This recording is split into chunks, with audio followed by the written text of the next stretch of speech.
The original King Kong that made me want to direct movies. I saw that movie on TV when I was about 8 or 9 years old. Well, that's our Hogwarts nighttime light show, if anyone's wondering about those fireworks.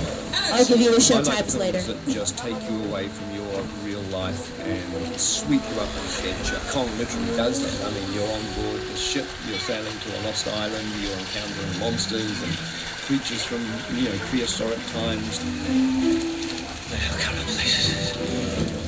So I was thrilled when Universal invited me back to Skull Island, and it's great to have you along for the ride. Now, we have created this 3D immersive experience, so you're going to have your glasses ready. Don't put them on yet, but just have them in your hand because we're about to return to Skull Island. That is correct. But before we do, this is a quick reminder to please remain seated at all times while we are on the tram. Keep your arms and legs inside. Hold on to any and all loose belongings because we are about to enter Skull Island.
So I think we need something a little bit more relaxing.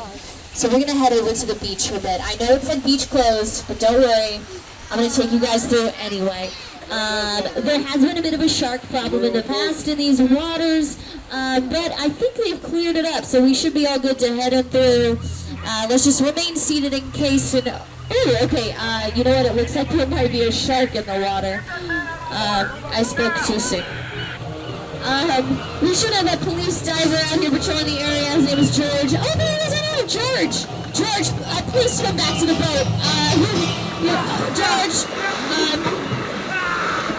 Oh gosh. Okay, George. Should we? Oh, okay. You know what? I don't think he's gonna run help anymore. You know what? We're just gonna keep moving along. And we'll come back for him later, maybe, probably not.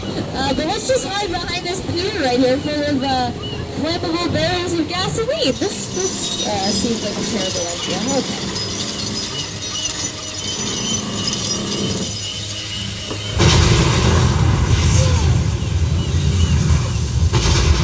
Ooh, is it getting hot here, or is it just me? Oh, it's the fire. It's the fire. Oh no, there's Bruce now!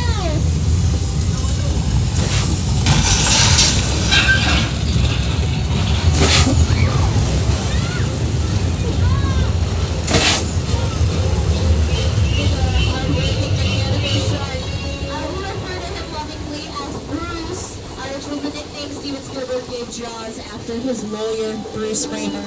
But they had so many issues with their sharks on set, actually, that they nicknamed the production Flaws. That's a much maligned shark. The shark was frustrating. It didn't really work all the time. It didn't work hardly at all. Wherever you were on the island, you could hear the radio waves. They were always saying, the shark is not working. Repeat, the shark is not working. We just waited around. We just waited and waited and waited. The shark worked well enough for a while there and had the biggest hit of all time. So I really owe the shark a lot.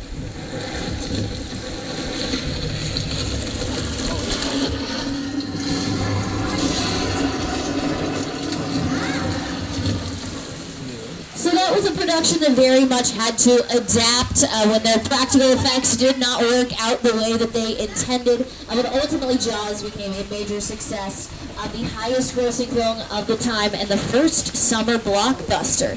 But there are some effects that are a lot easier to control than mechanical sharks. An example that we're going to show you right now are weather effects.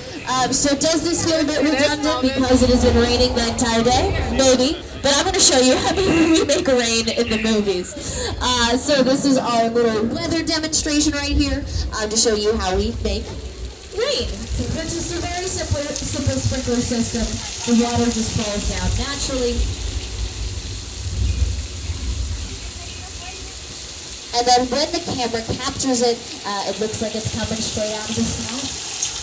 So to make sure that this rain is visible, because obviously right now we can't see it all that well either, is make sure that you have a light source. Since water is clear, it needs to be reflecting light in order to be visible by the camera's lens. Otherwise, it's not going to look all that great. Sometimes it looks like we're getting a bit too much rain right now. We do get some flash flooding in these parts. So it looks like we're getting it right now. But don't worry, all that water that just came down the hill is going to go right back up to the top and we'll recycle it for the next tram and or trolley. And then that flash flood that you guys just saw is actually one of our oldest attractions still standing on the studio tour. So our studio tour was opened in 1964 and flash flood has been running since 1968. And you might have seen it on screen in the movie Big Cat Liars from Paul Giamatti.